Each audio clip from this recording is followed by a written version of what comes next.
Hello and welcome live from New Delhi. You're watching DD India News Hour, India's voice to the world. I'm Gautam Roy, and coming up in the next hour. Over 40 Ukrainians injured in Kharkiv as 10 Russian missiles hit the key city as its troops make advances in the east. Ukraine launches its biggest drone attack against Moscow, targeting power plants and refineries. The US condemns China's actions as dangerous and escalatory after Beijing and the Philippines trade charges over the collision of their Coast Guard vessels in the South China Sea. India's goods and services tax collections in August 2024 come in at $20.74 billion US, with a jump of 10% compared to the same month last year. And in sports, Jannik delivers a clinical performance to beat Christopher O'Connell and advances into the fourth round of US Open 2024.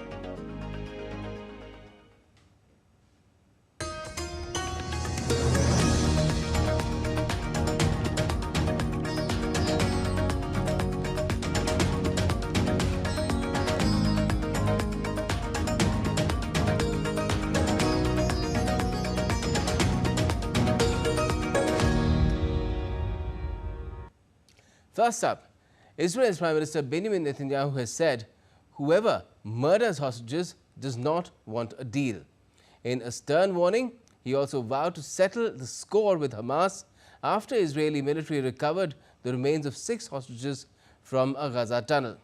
US President Joe Biden said that he was devastated and outraged to learn about the death of an Israeli-American hostage as well. His name is Hersh Goldberg Polin, as pressure mounted from all quarters to reach a ceasefire and hostage return deal. Fuzail Ahmed reports. Israeli Prime Minister Benjamin Netanyahu vowed to settle the score with Hamas after Israeli military recovered the bodies of 6 hostages from a Gaza tunnel. Netanyahu said that Israel would not rest until it catches those responsible for the killing of 6 hostages. In recent days, as Israel has been holding intensive negotiations with the mediator in a supreme effort to reach a deal, Hamas is continuing to steadfastly refuse all proposals. Even worse, at the exact same time, it murdered 6 of our hostages. Whoever murders hostages does not want a deal. Earlier, Israeli military announced that it has recovered the bodies of 6 hostages from a tunnel in southern Gaza, where they were apparently killed not long before Israeli troops reached them. This morning, with a broken heart, we are with the families of Ori Danino, Alex Lobanov, Almog Sarusi, Hersh Goldberg Polin, Carmel Gate, and Eden Yerushalmi. May their memories be blessed. A few hours ago, we informed the families that the bodies of their loved ones were located by the Israeli Defense Forces in an underground tunnel in Rafah. Among the 6 Israeli hostages whose bodies were recovered was dual US-Israeli national Hersh Goldberg Polin, who became a household name as his parents, Rachel Goldberg and John Polin, advocated for his release around the world in August.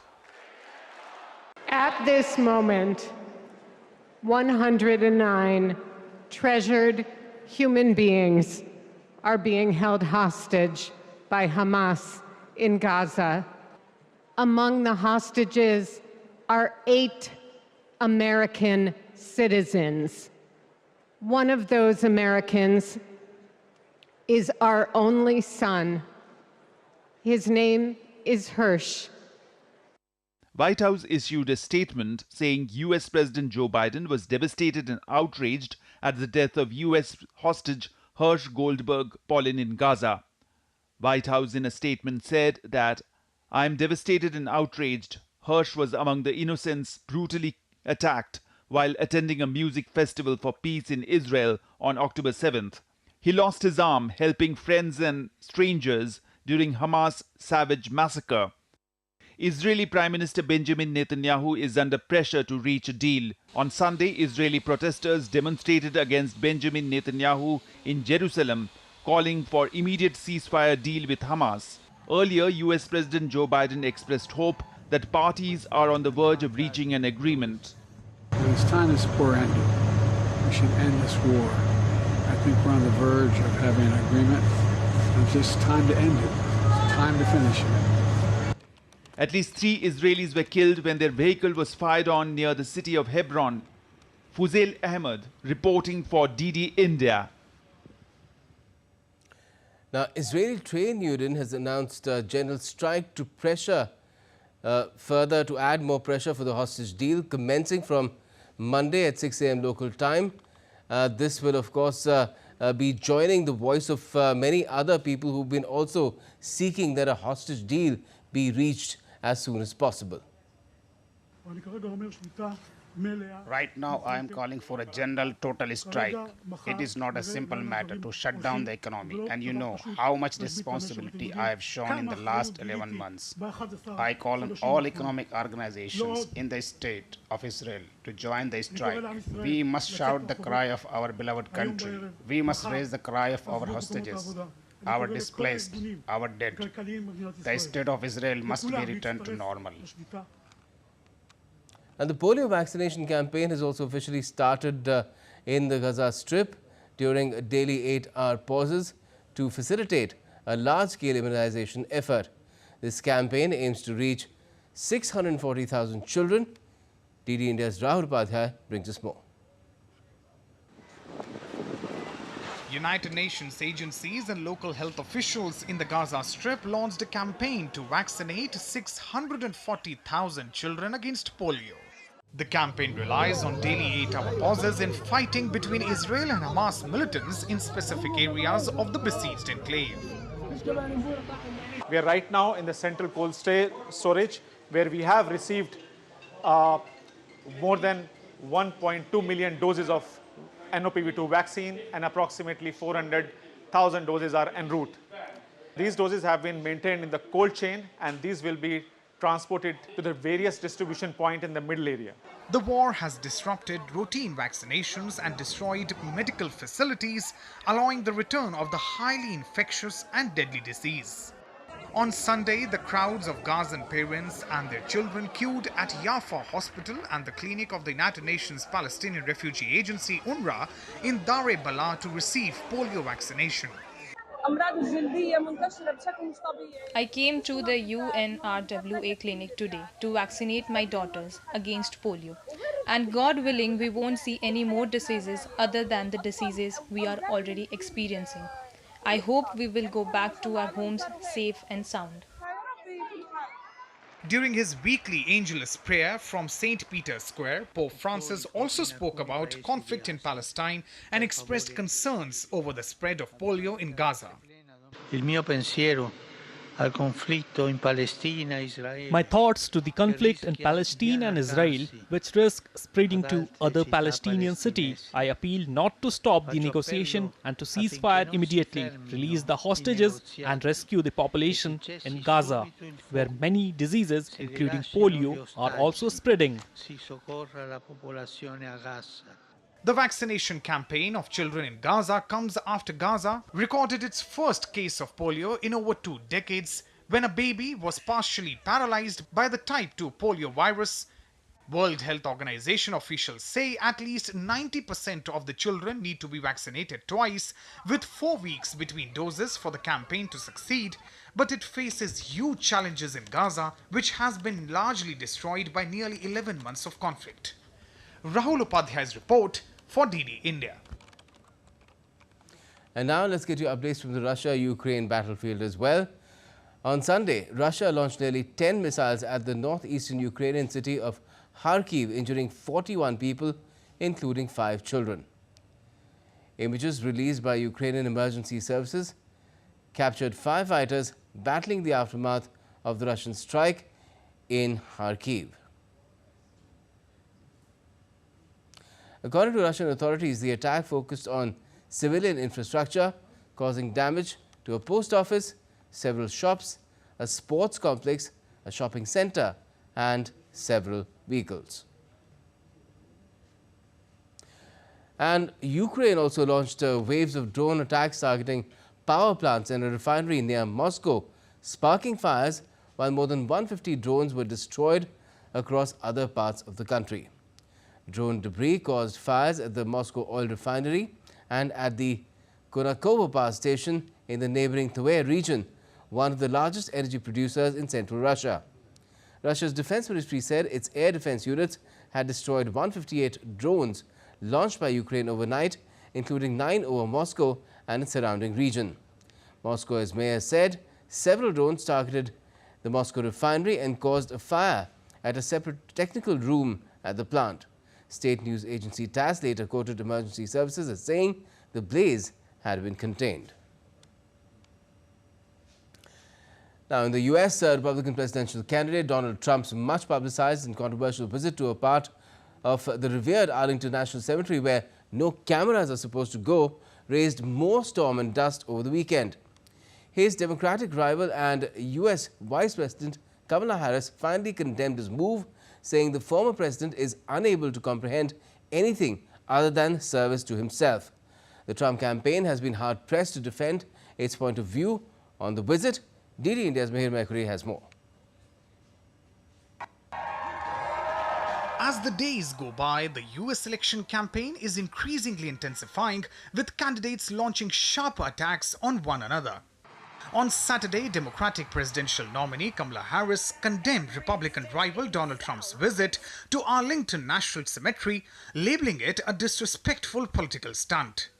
Her remarks followed Trump's wreath-laying ceremony earlier this week, which was intended to honor the 13 service members who died during the US withdrawal from Afghanistan in 2021.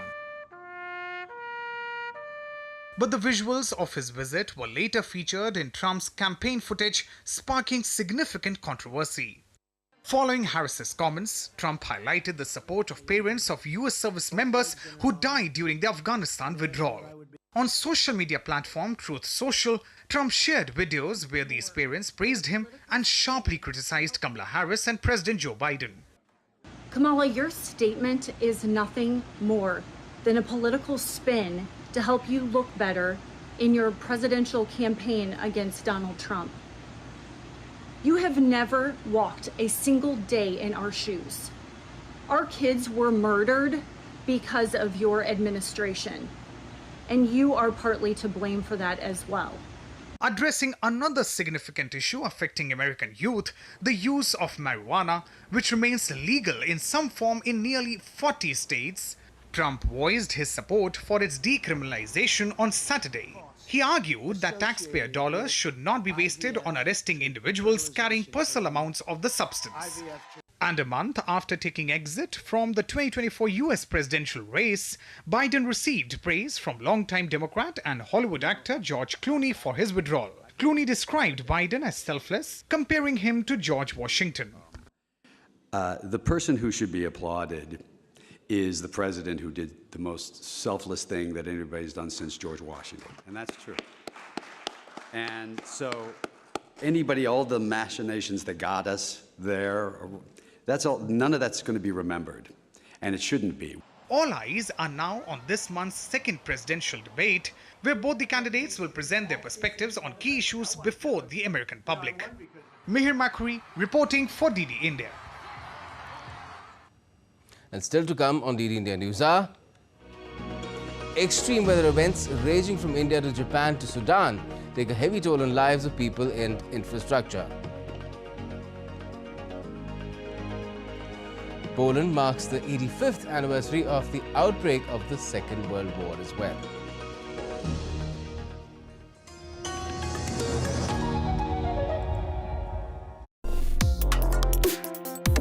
Complex issues, hidden agendas, twists and turns, strategic games.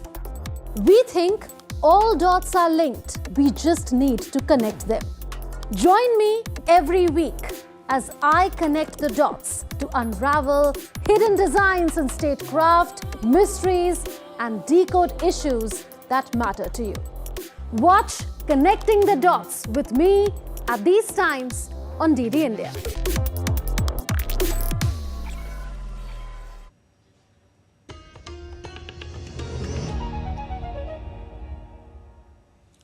Welcome back. You're watching DD India News Hour. I'm Gautam Roy. A powerful tropical cyclone Shansha, now a tropical depression, a typhoon rather. It was earlier a typhoon and now a depression, has left a trail of destruction in Japan's Miyazaki, knocking out power and flooding roads. In Sudan, torrential rains have caused severe flooding, prompting UN officials to call for more aid. And in Tasmania, in Australia, the area has been grappling with widespread power outages and flood warnings after a cold front brought heavy rains and damaging winds. Powerful tropical cyclone Shanshan, downgraded from a typhoon, caused significant damage in Japan, particularly in Miyazaki. The cyclone knocked out power, toppled trees, flooded roads and damaged roofs. Since making landfall on Thursday, Shanshan weakened to a tropical depression. I heard a loud crash and it was a sound I had never heard before. Then came the sound of glass shattering with stones flying over. When I went, I saw that it had already been blown away and the power was knocked out by that time. The noise was extremely loud and everything in the house was wet. The conflict-torn country, Sudan, has experienced an intense rainy season since last month, with intermittent torrential flooding mainly in the country's north and east. We managed to get out with and without the help of heavy machinery. The most important thing was to get out safely at any cost, as all the Toka was flooded from all sides. Frankly, rescue efforts are not as big as the disaster. The disaster is very big, the road is closed, and families are still suffering. Rescue efforts over the past periods were mostly individual, and we were surprised to see only small machine working to repair the road. The UN's Deputy Secretary General welcomed food aid reaching Sudan but said it is insufficient as she visited a border post in Chad to witness the passage of a humanitarian convoy. In Australia, tens of thousands of people in southern island state of Tasmania were without power on Sunday after a cold front brought damaging winds and heavy rains, sparking flood warnings. We have currently over 280 outages and about 30,000 customers without power. We have 26 crews in the field today working hard to try and restore those customers, but I expect that we will have customers out overnight. Again, we're going to be hit tonight with more winds. I expect more outages. On the other hand, in Russia, more than 60 people are searching for a missing Russian Mi-8T helicopter with 22 on board in Kamchatka, where heavy winds and rains have intensified the search efforts. Bureau Report, DD India. And at home in India, heavy rains have disrupted train services in the states of Telangana, with tracks washed away on the Secunderabad-Vijayawada route. Andhra Pradesh is also battling severe waterlogging, particularly in Vijayawada and Guntur. And in Gujarat, cyclone Asna has moved westwards, offering relief after recent heavy rains. The central government has deployed NDRF teams to Telangana and set up inter-ministerial central team for Gujarat's flood damage assessment. The southern Indian state of Telangana has been hit by heavy rains for 2 days. Heavy rains led to disruption of train services in the state. Movement of passenger trains came to a grinding halt on the Secunderabad-Vijayawada route as railway tracks washed away due to heavy rains at different places in the district. The state government established a special control room in the secretariat to monitor and manage the flood situation. In neighbouring Andhra Pradesh, heavy rain slashed several parts of the state, including Vijayawada and Guntur cities, on Sunday, throwing life out of gear and causing waterlogging in many areas. Chief Minister N. Chandrababu Naidu visited the flood-affected areas in Vijayawada to assess the damage, bringing a sense of relief to the residents of the Indian state of Gujarat, which recently endured heavy rainfall over the past 4 days. The Met Office reported that Cyclone Asna, which was previously looming over northeast Arabian Sea, has moved westwards and is now 310 kilometers west of Nalia in Gujarat. There are two prime systems. One is One is the cyclonic storm over the northwest Arabian Sea, and it is very likely to weakening within the today evening as a deep depression, and also during the tomorrow morning it is likely to weakening further into a depression. India's Ministry of Home Affairs has constituted an interministerial central team to assess damages caused by rainfall and floods in Gujarat.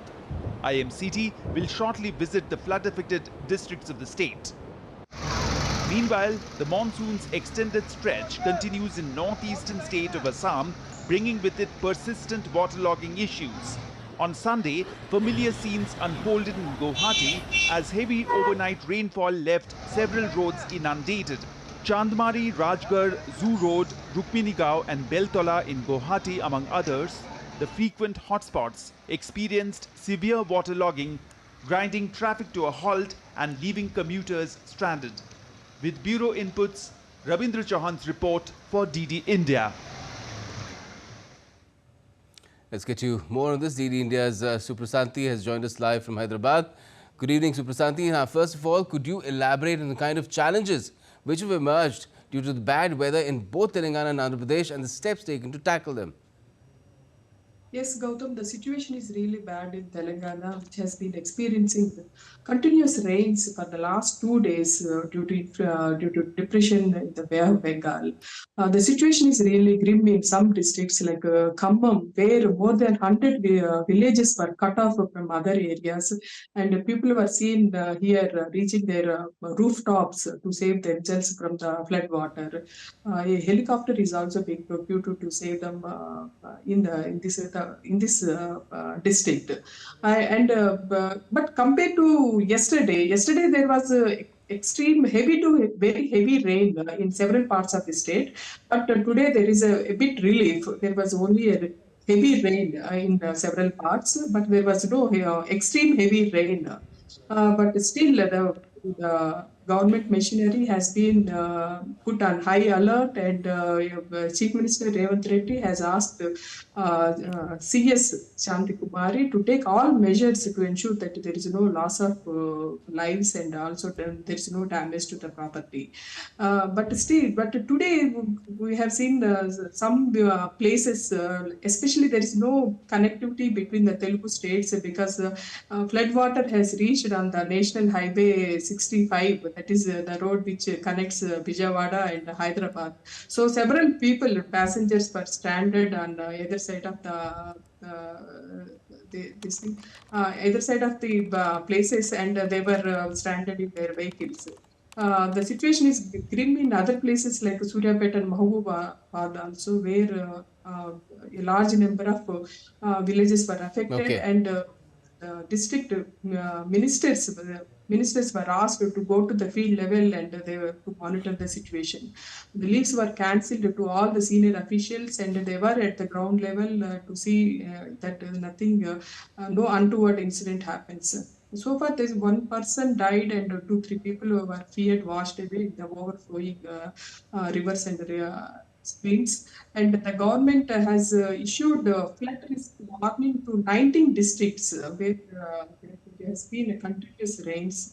And the Met Department has forecast heavy rain tomorrow also. So because of this, the educational institutions were given holiday tomorrow, and the public were asked not to venture out and to remain indoors. In Hyderabad, the Hyderabad Municipal Commissioner Amrapali has been monitoring the situation, and she asked the officials to see that there is no waterlogging points because of this. Several low-lying areas are under threat. I hope the situation remains under control and improves gradually as well. Thank you so much for joining us with those updates, Suprasadi. Now, in Bangladesh, the High Court on Sunday rejected the writ petition that sought a ban on the Awami League and cancellation of its registration for its alleged involvement in the violent student protests. Attorney General of Bangladesh said that a High Court bench passed the order after hearing the petition. The Executive Director of Human Rights Organization submitted the petition with the High Court on the 19th of last month, seeking the court's directive to ban the Awami League. The petition had also sought a minimum 3-year term for the interim government to implement necessary reforms. Let's now look at some more stories making news around the world. The final investigation report about the helicopter crash of Iran's late President Ibrahim Raisi has said that the helicopter crashed due to complicated weather conditions. Rescue workers have discovered 17 remains after a helicopter crashed in Russia's far eastern Kamchatka Peninsula. Russian regional authorities said the Mi-8 helicopter had 22 people on board, including 3 crew, which went missing shortly after takeoff on Saturday.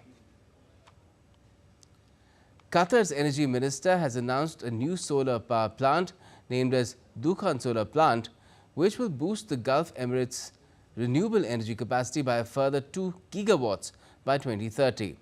It will also constitute 30% of the total production of energy of the state of Qatar.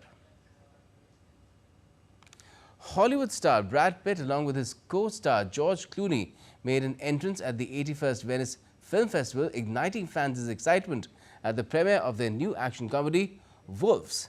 The star-studded duo captivated the red carpet, drawing cheers and applause from fans. They were last seen together on the screen in Ocean's 13 and more recently in a men's fashion magazine's cover story and video.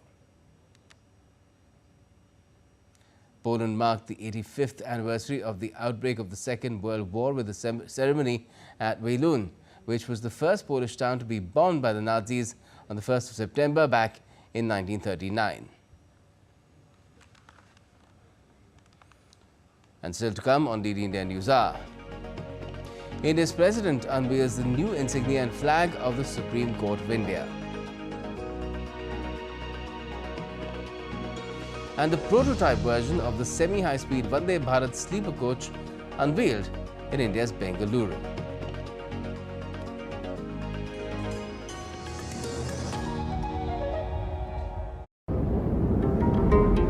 Meghalaya, the abode of clouds.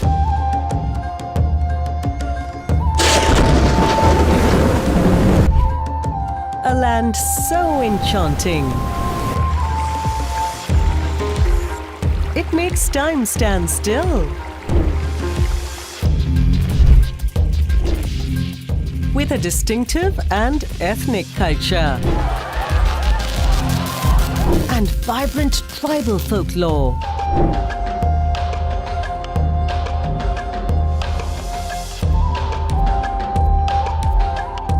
Filled with the goodness of nature. Every day here is an adventure.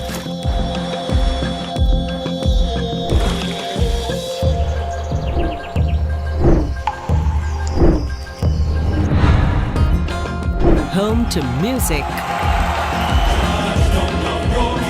passion, and to hopes and ambitions.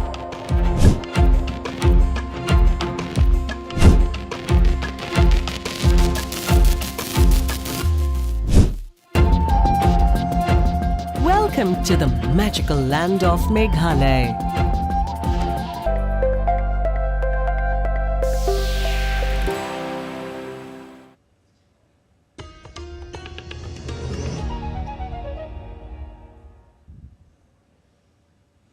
Welcome back. You're watching DD India News Hour. I'm Gautam Roy.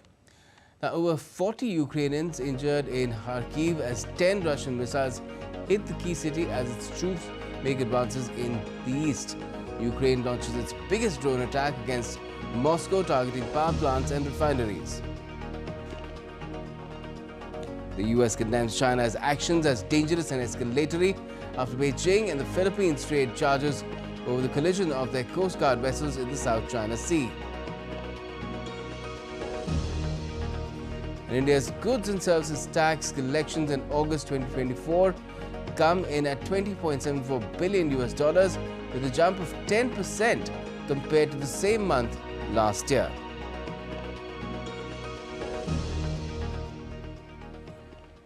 Tensions between China and the Philippines soared on Sunday after Beijing and Manila accused each other over their Coast Guard vessels colliding with each other in the South China Sea. The United States has condemned China's action and termed it as dangerous and escalatory. Tripti Tripathi reports.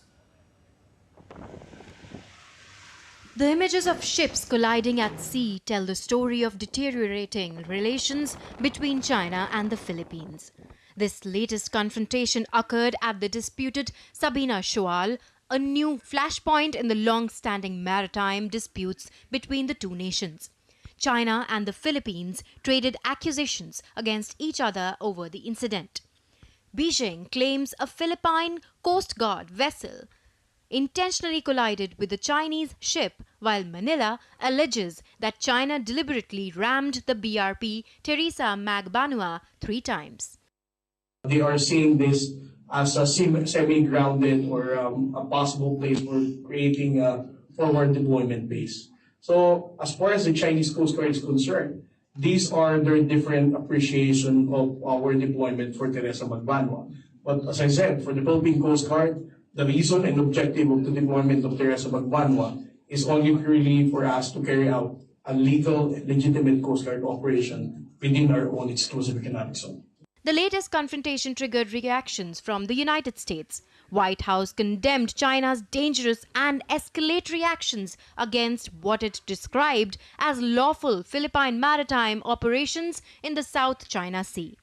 While U.S. State Department's spokesperson Matthew Miller in a statement said that the United States stands with its ally, the Philippines, and condemns the dangerous and escalatory actions by the People's Republic of China against lawful Philippine maritime operations in the vicinity of Sabina Shoal in the South China Sea on August 31st. Tensions have been rising since April when a Philippine vessel anchored at Sabina Shoal to assert Manila's territorial claims. This recent collision marks the 5th incident of Chinese maritime harassment this month. Recently, United States offered to escort Manila's resupply missions to outposts in the disputed South China Sea following Beijing's intensifying efforts to block them. The escalation comes just weeks after China and the Philippines reached a temporary agreement to ease tensions that had been escalating all summer near a nearby reef. These repeated confrontations have led Manila to label Beijing as the greatest disruptor of peace in Southeast Asia. Beijing claims almost the entire South China Sea, including parts claimed by the Philippines, Brunei, Malaysia, Taiwan, and Vietnam. Portions of the waterway where $3 trillion worth of trade passes annually are believed to be rich in oil and natural gas deposits, as well as fish stocks. Tripti Tripathi for DD India. Well, let's talk about this further. We're joined by Professor Swaran Singh, foreign affairs expert. He teaches at the Jawaharlal Nehru University. Good evening to you, Professor. What do you make of what's been happening? This is not the first incident. This is probably not the last. And China is not just confronting Philippines in this manner in that region, both in the East and the South China Sea. It's been ramping up its run-ins with its neighbors. Absolutely. What is happening in South China Sea, as China is doing around much of its periphery, is the increasing intensity and increasing frequency of such dangerous collusions on high seas.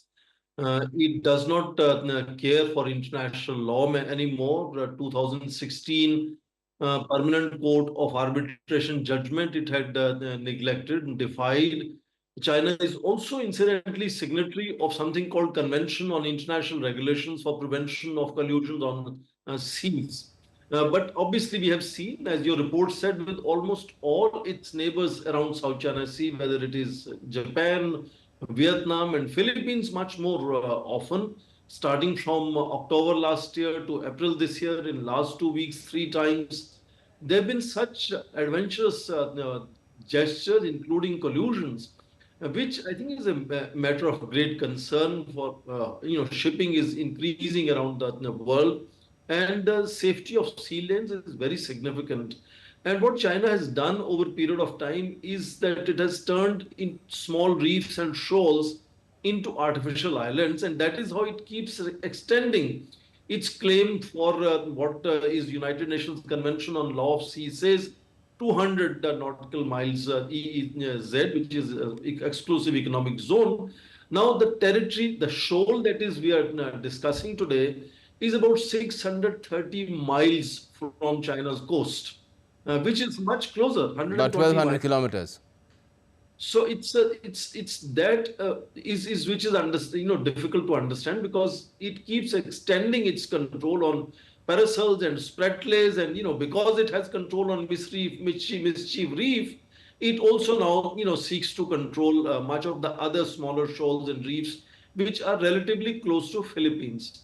So I think because in last 10 to 15 years it has been able to constantly uncontested continue to expand its control on various features in South China Sea and expand its claim to almost entire South China Sea, has resulted in its more adventurous gestures, particularly against Philippines in that sense. Yes. And there has to be some response to international law and conventions that China is part of.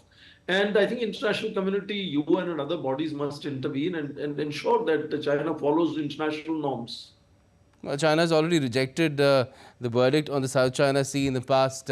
But help me understand, because the US has called this move dangerous and escalatory. And it's one thing if China's Coast Guard or other vessels bully or try to assert their territorial rights on merchant ships. But this was a Filipino Coast Guard vessel, one of their largest Coast Guard vessels. Indeed, I think what is interesting also to understand is what is called grey operations of China, in which case there is a whole lot of categories of ships that work for the Chinese Communist Party. Other than its Coast Guard and Navy, it also has militias. It has very often these so-called fishing vessels. In fact, many of these reefs see these fishing vessels infesting that whole region. And whether they are kind of part of Navy or Coast Guard or they are individual fishermen is very difficult to understand very often. And that is how a lot of gray areas continue to be there, which builds anxiety and tensions over a period of time. In that shoal that we are discussing, it's actually east of second Thomas Shoal, which Philippines had actually kept control for a long period of time with a rusted World War II small ship anchored there forever for a permanent presence, which was removed in April this year after some understanding with China. And Chinese have also allowed that they will allow a refurbishing, replenishing of personnel, of storage, of food, and so on. And then suddenly this now, pushing them out of this Sabina Shoal, saying that you should leave this and you should not have any presence here. Yes. It is very unusual, unpredictable behavior. So the various instrumentalities that Chinese are using are very grey and therefore difficult to identify. There is one line of thinking, Professor, saying that China is basically trying to whittle down resistance of countries like Philippines, which are militarily less mighty than China. China has built up its own military strength, especially maritime strength in recent years. It's doing the same with Japan, it's doing the same with Taiwan, perhaps Brunei as well, where Prime Minister Modi will also be going in a couple of days from now. But is it having the kind of effect that China thinks it will have, that these countries will back off, or is the reverse happening? Because all of them are friends with the US. Absolutely. In fact, in 2014, Philippines had signed a 10-year defense pact with the United States, and United States, of course, has made some comments. Also, India's foreign minister, Dr. Jaishankar, was there in March in Manila and had reiterated India's support to Philippine sovereignty, being important. Now, what is interesting is I can understand Japan and then, some other countries like India, maybe just not in any collective.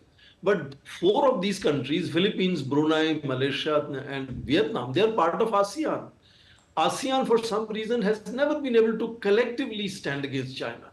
And therefore, China takes advantage of dealing with these issues at bilateral level and keeps browbeating any of these countries. And we have seen, when the court of arbitration had decided something, that Chinese have no claim on this region, the president, meanwhile, had changed in Manila. And the next president, Rodrigo Duterte, said that I don't care about this judgment. I want to have investment from Beijing.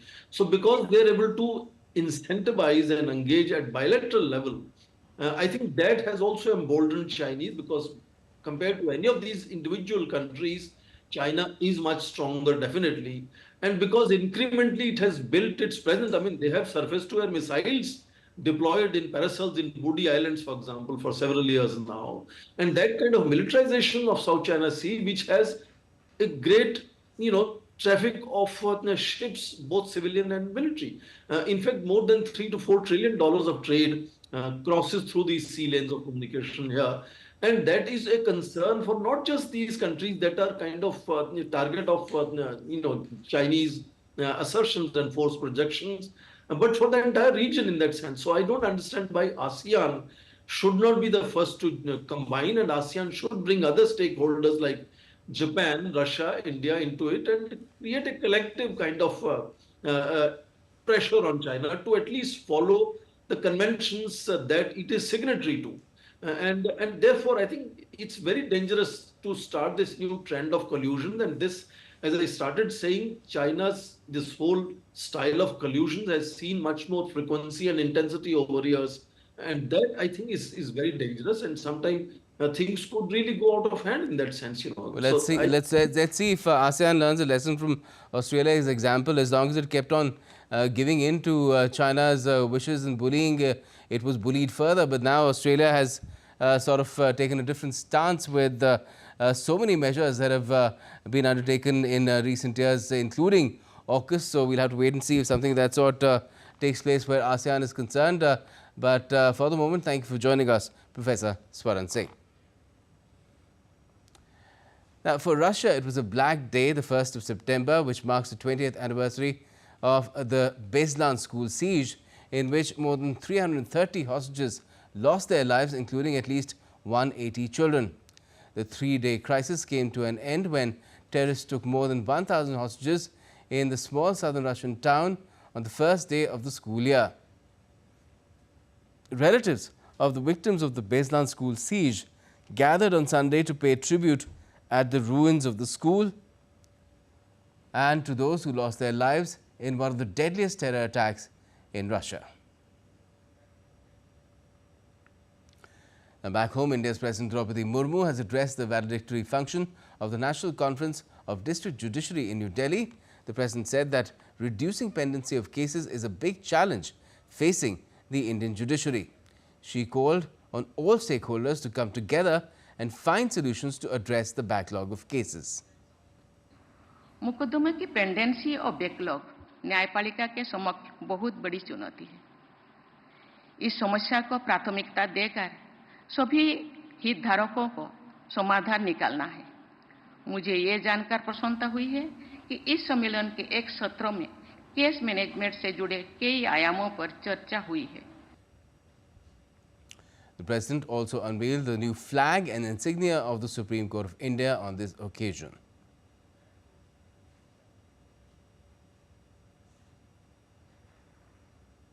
India's Railway Minister Ashwini Vaishnav on Sunday unveiled the prototype version of the Vande Bharat sleeper coach at the Bharat Earth Movers Limited facility in the Indian city of Bengaluru.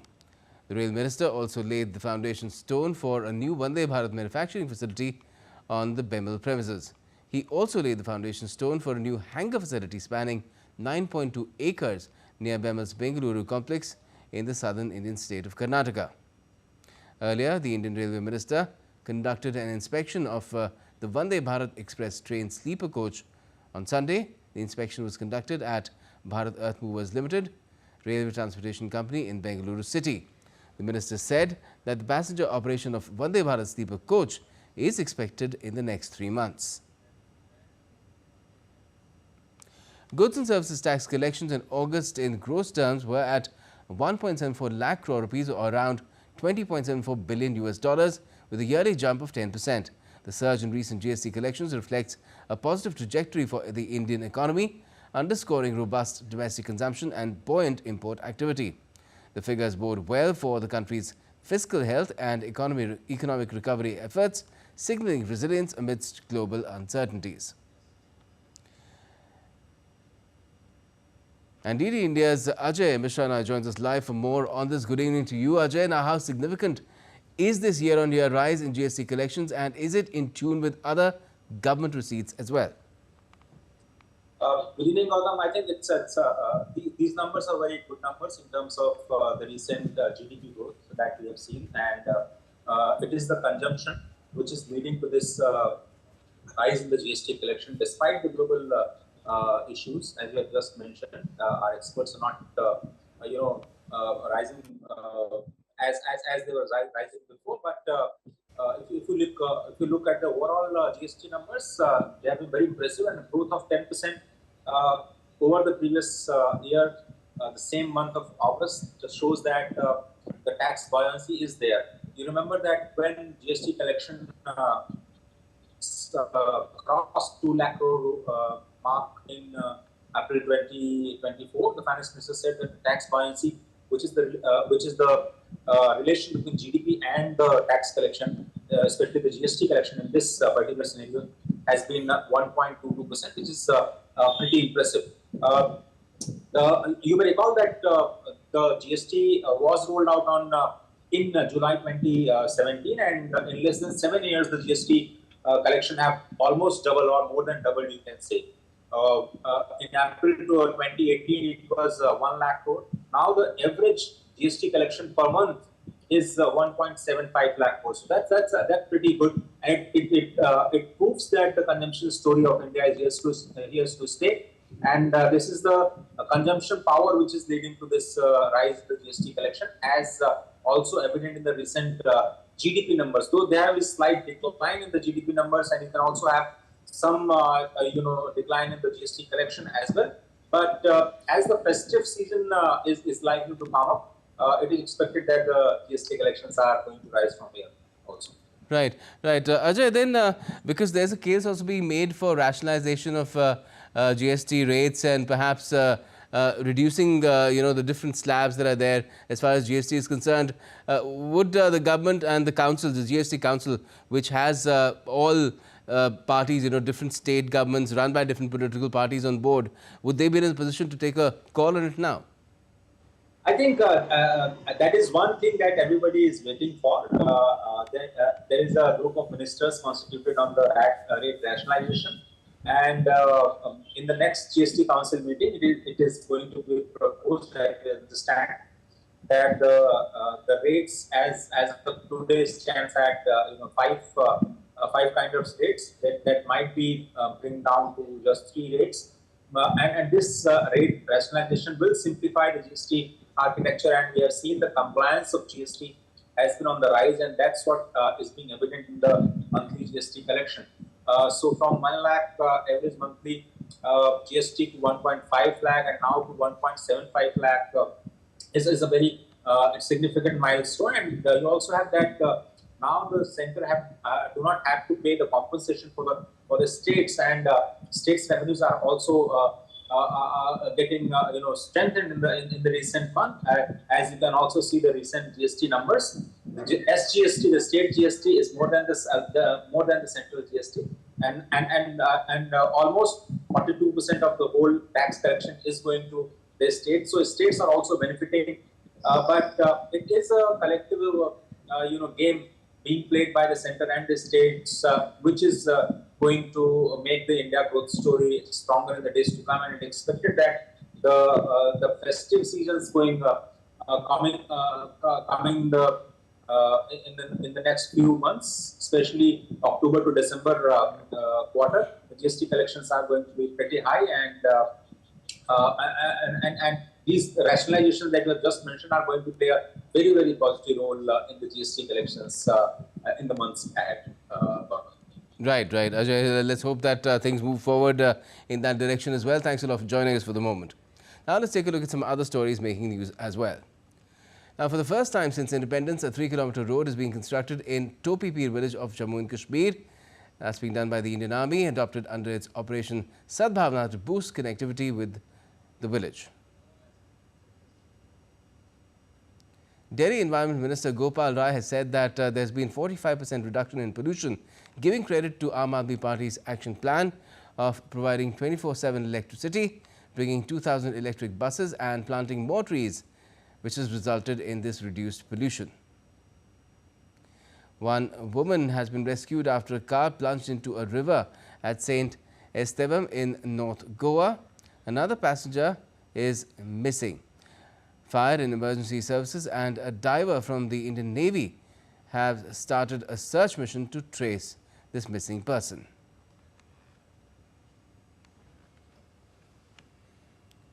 And still to come on DD India News Hour. Prime Minister Narendra Modi holds talks with the Paris Paralympics medal winners. And Indian para shuttler Manisha Ramadas qualifies for the semi-finals of the women's singles SU5 category at the Paris Paralympics.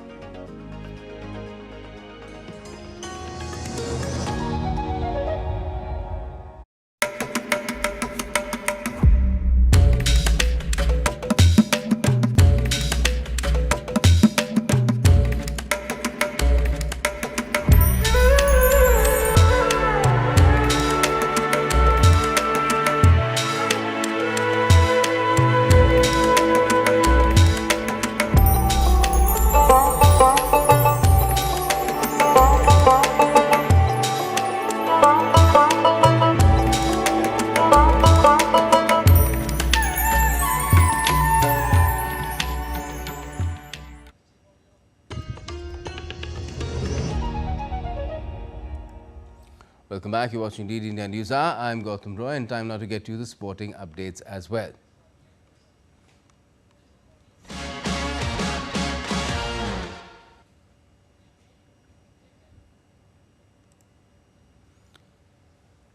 Indian Prime Minister Narendra Modi held a telephonic conversation with the Indian medal winners of the Paralympics. That is till now. These include Mona Agarwal, Preeti Pal, Manish Narwal and Rubina Francis. He congratulated each of the winners and said they've made the country proud with their performances. He also wished Avni Lekhara success in her other endeavours at the Games. नमस्कार sir. Sir मैं प्रीति बोल रही हूँ।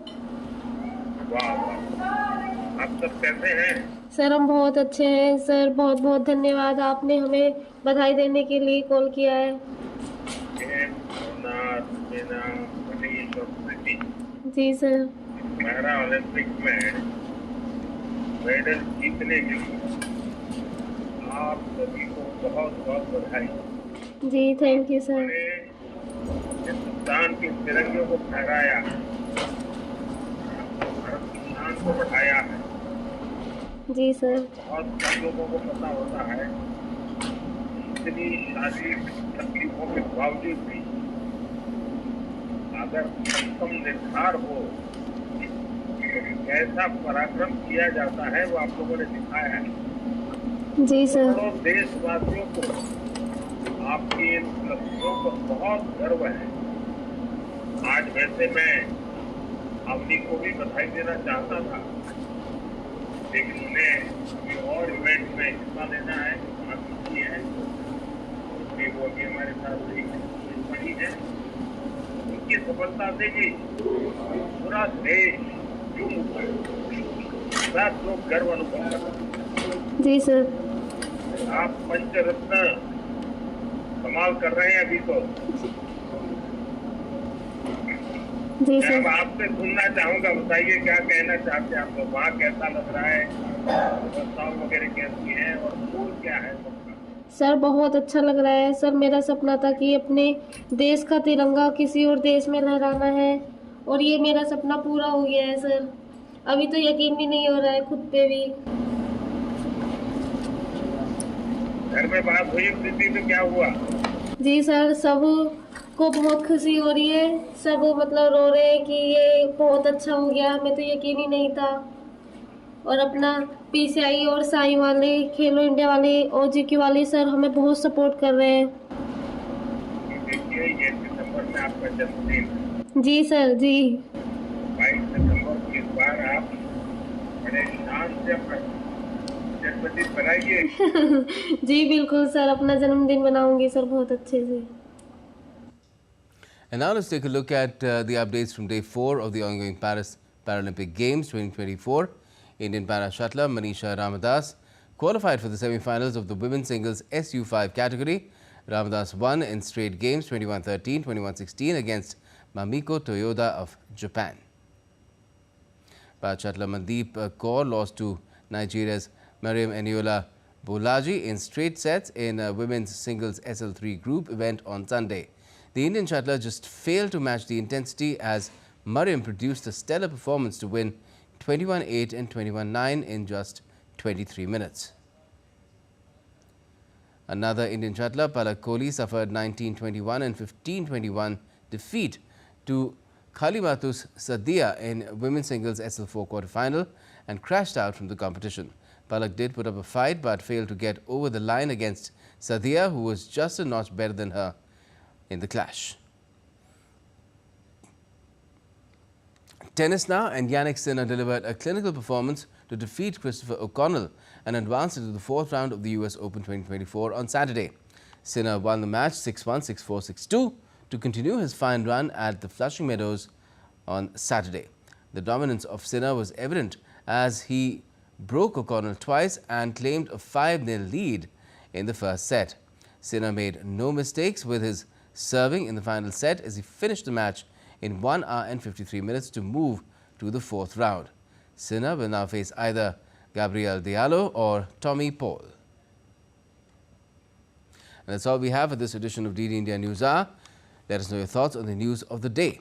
And for those on the go, you can get all the latest news and updates from India and across the world on DD India's mobile app. It's available on both Android and iOS. You can scan the QR code on the screen and download the app right away. And we'll be back with more news as it breaks here on DD India. I'm Gautam Roy, and from all of us here in Delhi, thanks for watching DD India News Hour.